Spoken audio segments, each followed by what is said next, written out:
Hey guys, didn't notice you there. Just generally breaking some YouTube policies. How you doing? I'm doing good. Thanks for asking. So nice of you. I just had one question for you guys.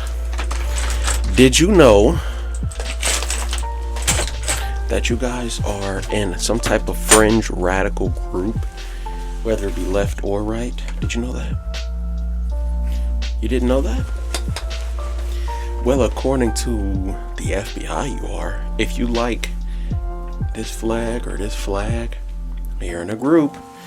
If you are quote unquote stockpiling ammo, which to them is more than about 100 rounds, which that's not even a decent range session for me, then you're in a radical group. If you are buying parts and everything to customize or revitalize antique firearms, you're in a group. Sorry to say. If you have made a video or called anything a warfighting pistol or classified your rifle as anything but an assault rifle, you're in a fringe group. They say fringe right group, but I don't believe it. I believe that they just call it fringe, whether it's the left or the right. How did this all start? Where did all of this come from? I'm not sure, but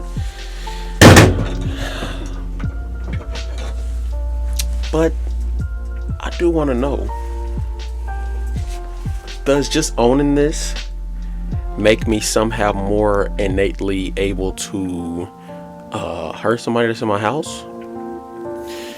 Yes, if I'm defending it from somebody who's trying to come in and do me or my family harm. Or what about something like this? You know, no one calls this a weapon of war, even though this platform, this design was used in 2 world wars. Why do you think that is? No. Everybody's so insistent on these ARs. This is a PSA Jackal. These AR type of weapons. They call these weapons of war. You ever seen somebody use one of these without the giggle switch?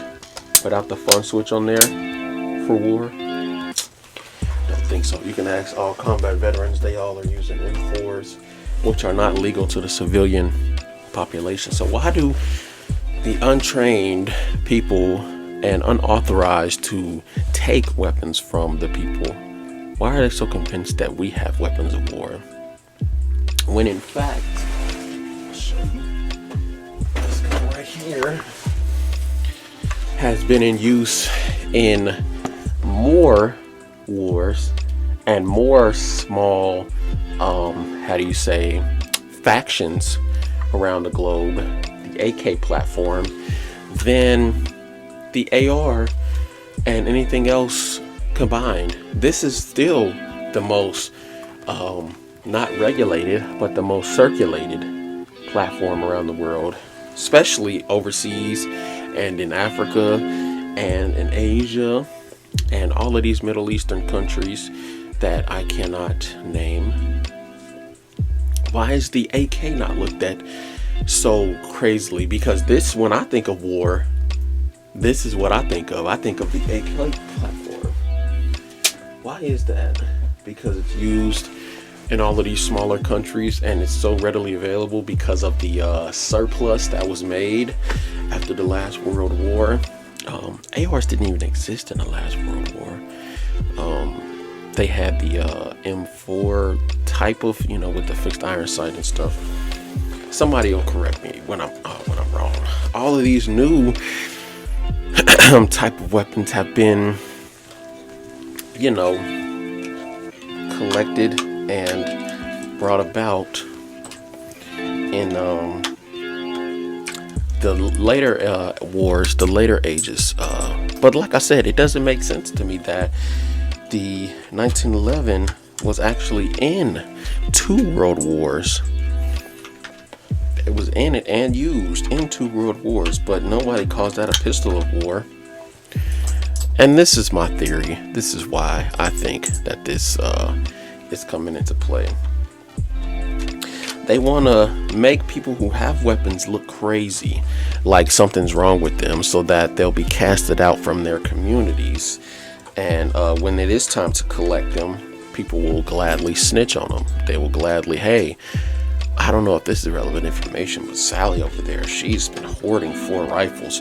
I don't know what for, but she has them, and she's glad to say she has them.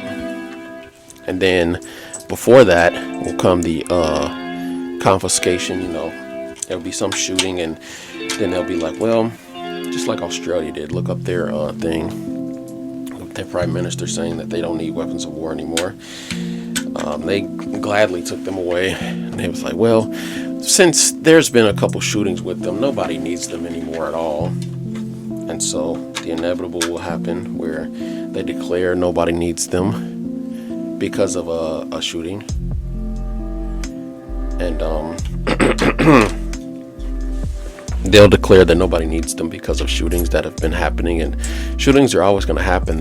The statistical likelihood of shootings not happening even without firearms is 0, only because criminals don't follow the laws. Criminals are not going to listen to when they say everybody has to give up their guns. They're already breaking the law. Why would they follow them just to appease who? The government? They don't care about them. The police? They don't care about them either. So what would be the point of following the law if they're already breaking it? That's the definition of criminals. But this is why I think they go after ARs over pistols, which pistols are, statistically speaking, way more harmful in any shootings or in any statistic period than rifles. I believe rifles account for 0.1% of all gun-related crime, and pistols, I think pistols equate for about 60%. Not even close. But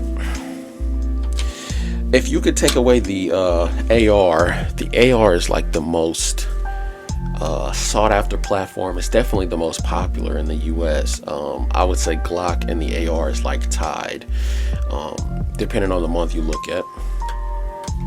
You could take away the one machine that everybody has the capability to build themselves, has the capability to change to almost any caliber. You can go 9mm, 45, 22. They got 22 conversion kits. You can go 7.62 by 39 that takes AR mags or doesn't take AR mags. They got 224 Valkyrie. They have the 308. That's an AR-10, but still the AR-15 encompassed platform. You can make it into a sniper rifle, CQB rifle, short barrel rifle. You can make it into a longer barrel rifle, chambered in one of the higher calibers like 224 Valkyrie. You could actually make it a belt fed with just the addition of an upper. You can turn it to a 50 cal with an addition of an upper. You can make it into a bolt action with an addition of an upper. All of these options are very interesting options that you can do by just popping 2 pins, switching out an upper and a lower. I can't show you on YouTube, but just look it up, how to change out an upper from an AR receiver. And you can change the upper just like that, and all you got to do is change out the magazines if need be, and it's just that simple. Now, why do they want to take that away? Because that's, I believe, America's best chance of fighting against true tyranny.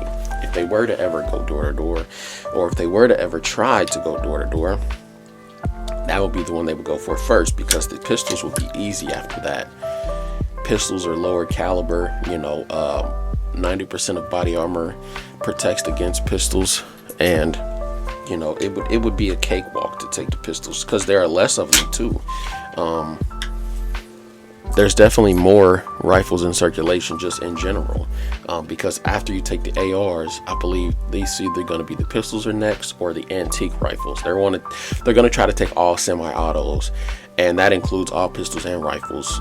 So once you get those, then you have the pump actions, you got the lever actions, then you have the revolvers, then there's like the weird actions that I can't think of off the top of my head right now. There's always going to be workarounds and make-arounds in the US, which is why I think it'll never happen in the US, because as soon as they pass an anti-semi-auto, they're going to come up with a new action within the month. Just like Franklin Armory did to not get California compliant and stuff, which I think the California compliance thing is coming to an end pretty soon, which is going to be pretty interesting to see. The California pistol roster and all of that coming to an end, and the magazine capacity thing, because it basically means nothing. There's no reason to limit it to 10. There's no statistics saying that after 10 rounds the bad guy stops shooting. You can just do a reload. Even if you limit it to 1 round, you can still just get a bolt action, or you can just have 50 magazines with 1 round in it, or just have 1 round and keep popping it into the chamber. There's really no way to legislate evil, and the sooner the government knows that, the sooner the legislators learn that, the sooner we can actually make laws that make sense, and we can actually start making a difference in our communities. I believe that there's a very a worse problem in our communities than gun violence, and I believe that boils down to fatherless homes and media manipulation. I'm gonna make a video about those soon after I get done with this, because I'm almost done unloading my magazine. So, but let me know what you guys think about this topic in the videos below, or in the comments below. Sorry, like, comment, subscribe, all of that stuff if you want to. If not, I don't care. I know the government overlords won't show this video anyway, so maybe you'll see this after the election season, after 2024, after Trump is elected the next president of the United States. And we're out. Alright guys, stay tuned for more. We got more videos like this coming up. And if you're fringe, if somebody's calling you fringe for how you feel or how you think, at this point just take it as a compliment. As long as you're not trying to actively hurt nobody, or you're not actively seeking destruction of people's property and or their livelihood, you're able to think what you want to think. It's a free country. All right, so think and say what you're willing to think and say while you're still allowed to think and say it. All right, peace.